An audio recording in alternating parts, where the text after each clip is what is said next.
'Cause I know that I'm giving you a love.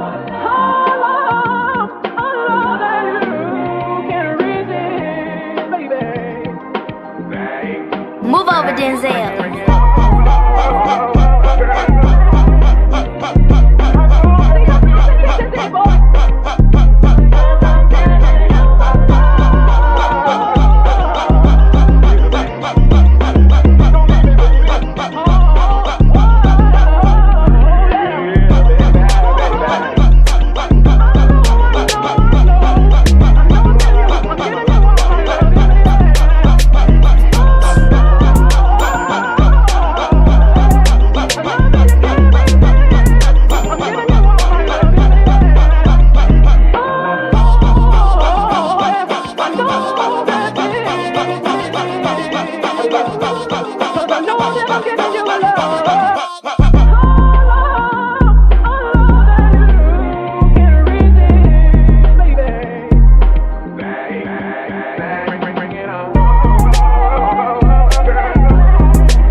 Hello. Welcome in. Hi.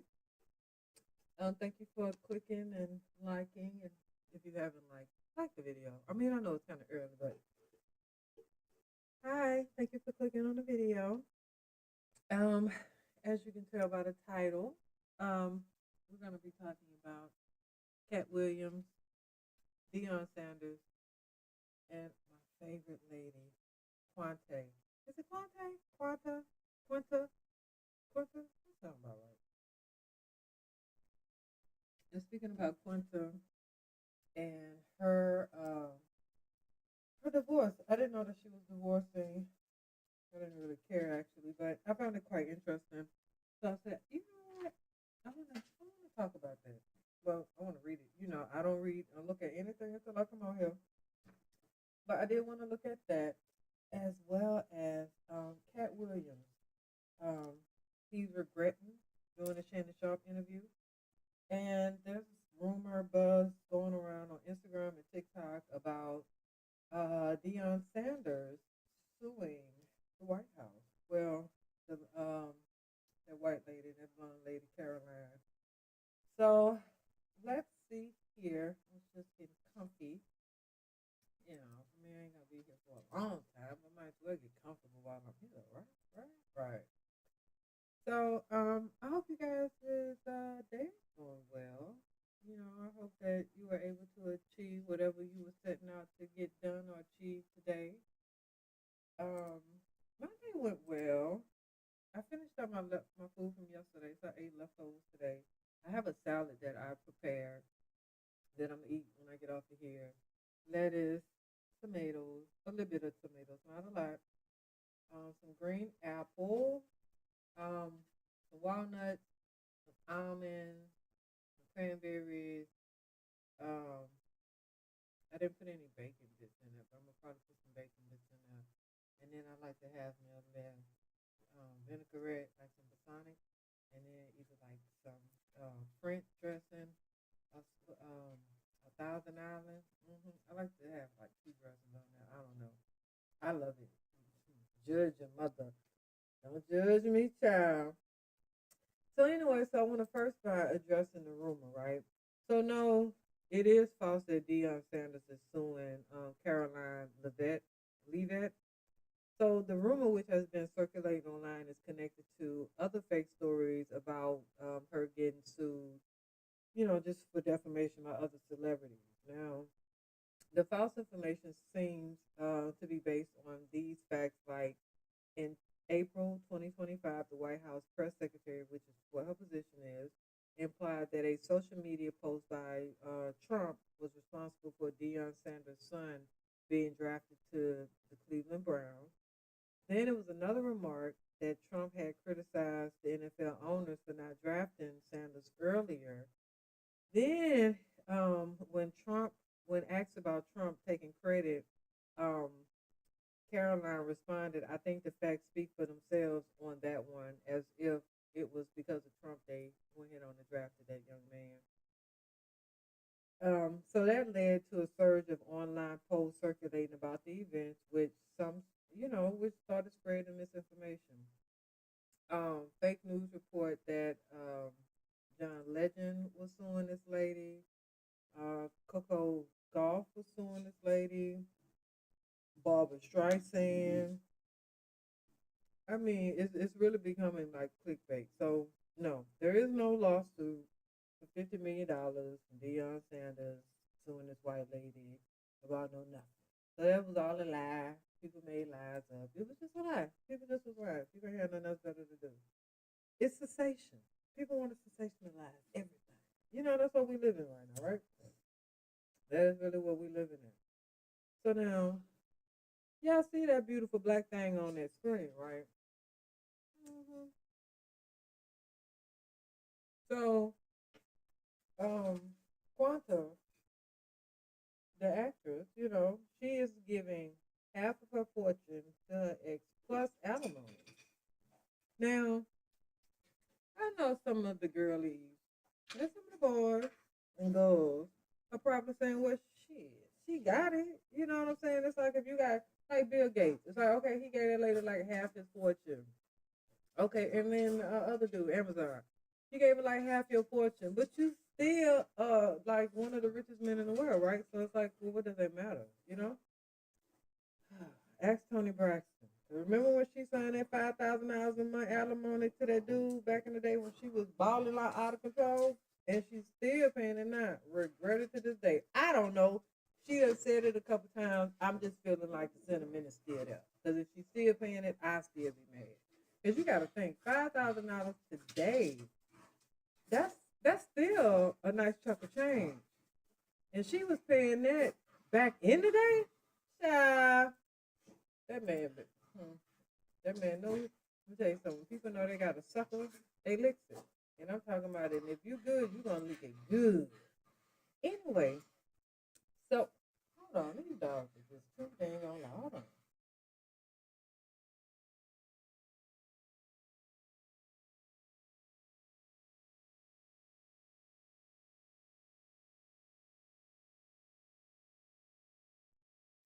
Okay, so Quentin Brunson signs pricey divorce deal, gives her husband half her assets and alimony.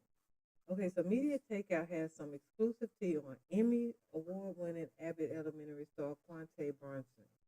And it's not the kind of news her fans were expecting.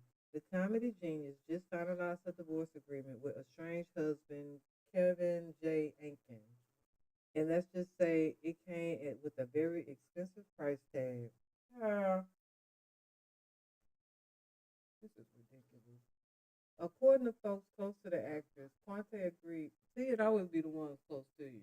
You get what I'm saying? It's like, how you supposed to have good friends if the bitches that see you the one going running telling your fucking business? Let me read that one more time. According to folks close to the actress, hmm Quante agreed to give her ex half of her assets, and on top of that, she's still on the hook for alimony payments. That's right. The deal wasn't just a split down the middle. It left the Hollywood star with even more financial responsibility. She is a fool. That's my opinion. She is a fool. I give you half and then we done. You get what I'm saying? I am that type. Like, we was out here, struggling together, and then I hit because at the same time, if it was you and you hit, don't leave me like like I wasn't nothing. Like if you hit for 100 mil, give me 50. If I hit for 100 mil, I'm gonna give you 50. Like for real. I'm talking about we was barely eating together or we was struggling together.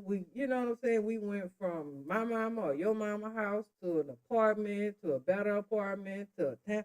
You know what I'm saying? Like you have some kind of decency about yourself. But I digress. So the couple tied the knot back in October 2021 after announcing their engagement on Instagram in 2020.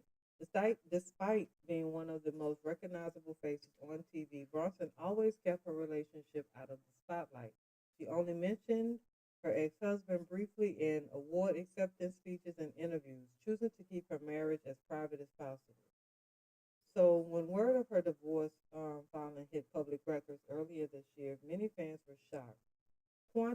Quinta herself admitted she wasn't happy that people were discussing something she never intended to announce. Let's see here. In a recent interview with Buzzfeed, the actress reflected on the unwanted attention surrounding her personal life. She says, in quote, I remember seeing people be like, she announced her divorce. I didn't announce anything. She doubled down on her desire for privacy, adding, I, I think people have this idea that people in the public eye want the public to know their every move. None of us do, I promise. No one wants everyone to know when you buy a house, when you move, when you have a major change in your personal life. It's just that that's public record information, right? I love in the little blue dress. It's cute. Behind closed doors, however, friends say that the star is devastated. One insider tells Media Takeout she's devastated over losing her partner and her money. The financial hit comes at a time when she is still riding high off her Abbott Elementary success, but those close to her say the emotional toll of the split has been even harder than the financial one. Despite the heartbreak, industry insiders say Bronson is expected to throw herself back into work with multiple projects in the pipeline following her historic Emmy win. Fans are rallying behind her, filling social media with messages of support and admiration for her resilience. Still, the expensive divorce settlement is a reminder that even Hollywood's biggest stars can get caught up in messy endings, and sometimes the cost of love is higher than anyone ever imagined. Now, I don't see where they are talking about exactly how much the divorce is, but that is for I wonder if that's gonna come out. I wanna because if they would have had it, I know they would have posted it or they would have had something about it. But I am gonna look though, because I care. I do care. I'm not even about to lie. I do care. I want to know because he's getting alimony and half her check. Could you imagine? Like, I'm gonna give you half because, like, I just want to go ahead on and give you half. I don't want to be looking over my shoulder. You know what I'm saying? But nah, the alimony I wouldn't have been able to do. Because what if I fall off on some shit? Then I'm still obligated to pay you $15,000 a month. And what if I just don't have it? Like, what if I just give up on this and just decide to retire and then my royalties stop covering that or my royalties only cover that? Like, at what point did let's see here. Let's see. Um I'm looking. I thought they were gonna talk about how much, but I don't see anyone talking about numbers. They're just basically saying the same thing that I just already read. But I tell you one damn thing, when they do come out with some numbers, I'm gonna tell you. Um, I am gonna tell you. Yeah, I don't know. But let's just go with her network. Cause see, the network don't really be accurate. But just based off of what Google say that they estimate her to be worth $9 million. They saying that as a creator, writer, producer, and star of Avid, she earns about 350 to 400,000 per episode. That's just on that. That's not included. So then she got production deals, endorsement deals, and then other projects like she does a Little Black Lady sketch show. You know what? Does that show still come on? Cause I remember that show. I watched it on HBO. I'm gonna check HBO out. 'Cause I think it was on. It was like 2 seasons. but I did watch that because Lisa Ray, I believe she had did a couple pop ups on there. Oh, is that other show I'm thinking about? That with the chick with the green eyes, not Amanda Seales. She got brown eyes. But anyway, so yeah, let me go ahead on and finish off with that. Now, Katt Williams. I think I have. Hold on. I think I got a video for you guys so that you can look at the video. All right, girls, going on over here real quick. I need to move y'all from over here, and then I am going to move. Where is Cat Daddy? Hold on, y'all. Let me get this back up here. But I want to move. Oh no, I don't. I don't want to move that. Okay, so let me see here. I think I have it. If not, then it is what it is. Oh, you know what? Oh, wait, no. I can't go that fast. With the Katt Williams, I don't think I put a video over there for the Katt Williams because it wasn't nothing major. But anyway, yeah, with the Katt Williams, right? So he did an interview. You guys know he did an interview with Shannon Sharpe, which was like the biggest interview of 2025 and made Club Shay Shay one of the most sought after platforms of the year, right? But Williams says he's done with that level of exposure. He was on the Cheryl Shepherd show. He was asked whether he felt that podcast appearances, were important. And so he said, no, ma'am, not precisely because I'm not a fan of my voice. Like, I don't like to hear myself talk because of Shannon Sharpe, but because of the Shannon Sharpe thing, I decided that I was only going to speak maybe 6 more times and let that speak for me for the duration. So, let's see here. He went on to say, I was able to pick wonderful people to go and talk to in their fan base or our fan base, and it's just a great time to be an American and enjoying freedom of speech, and to be able to have that as your livelihood. During the interview, Williams called out several people in the entertainment industry, of course, which led to several viral moments. The interview had raked up over like 90 million views. But let's see about this Katt Williams. Y'all can listen to this. On a date. Please welcome my dear friend, the legendary Katt Williams.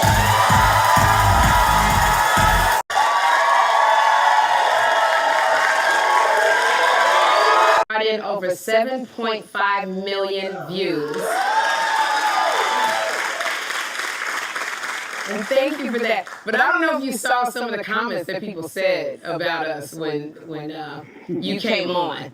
Did you see any of those comments? Maybe a couple. I wanted to read some of the comments because I was reading some of the comments that came from the Sherry family. Someone said, Sherry thought she was slick wearing that beautiful dress with those boobs saying, hey, Katt. Another one said, I love that he considers her a siren. Then another one said, okay, fire and desire. And then someone said, Sherry, I saw this interview and I want to know the tea. Why couldn't Katt look you in your eyes, girl?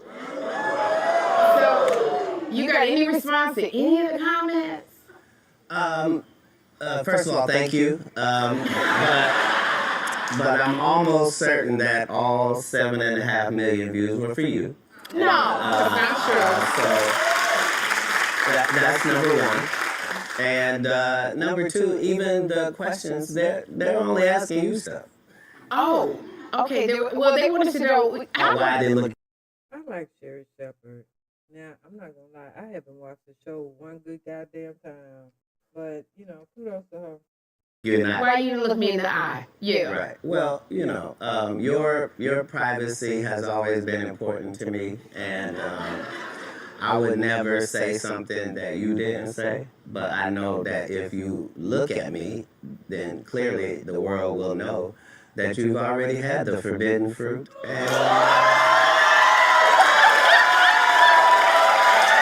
Hell nah. Did he just admit something?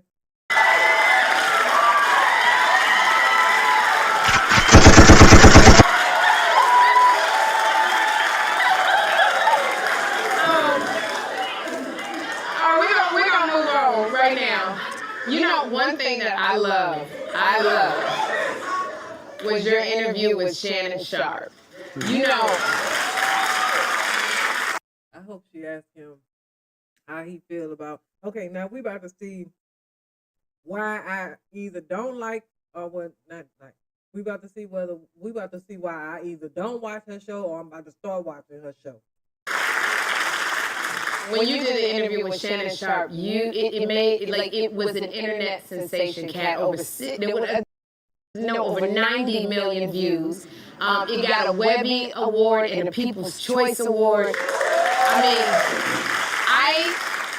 I think it's safe to say he will never get numbers like that again. You know, from when you came in with Shannon, and people called you after that. You know, that interview. They called you the Oracle. They called you the Wizard. Did you ever think that you would be like a meme that just symbolizes truth?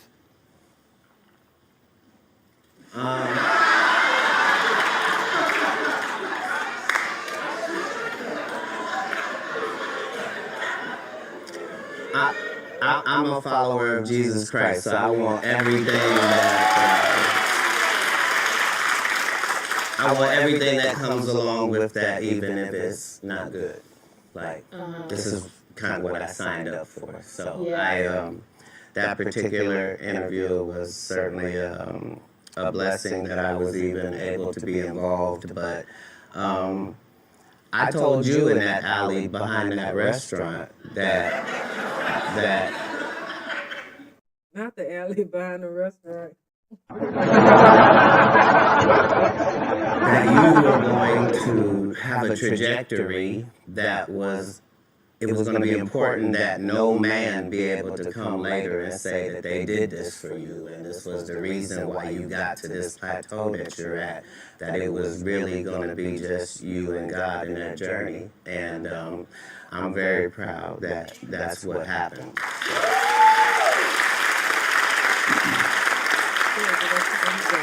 I do appreciate. I remember those words. I remember those words when we were talking. Right. And you know, it's just, and I have to say also, because we came up in this struggle together, and I'm so proud of you. And every time I come and I see an arena full of people, that you brought no advertising, no nothing, and it's full and you sold out. I sit there and I go, that's my friend. I'm so proud of you. When you're up there.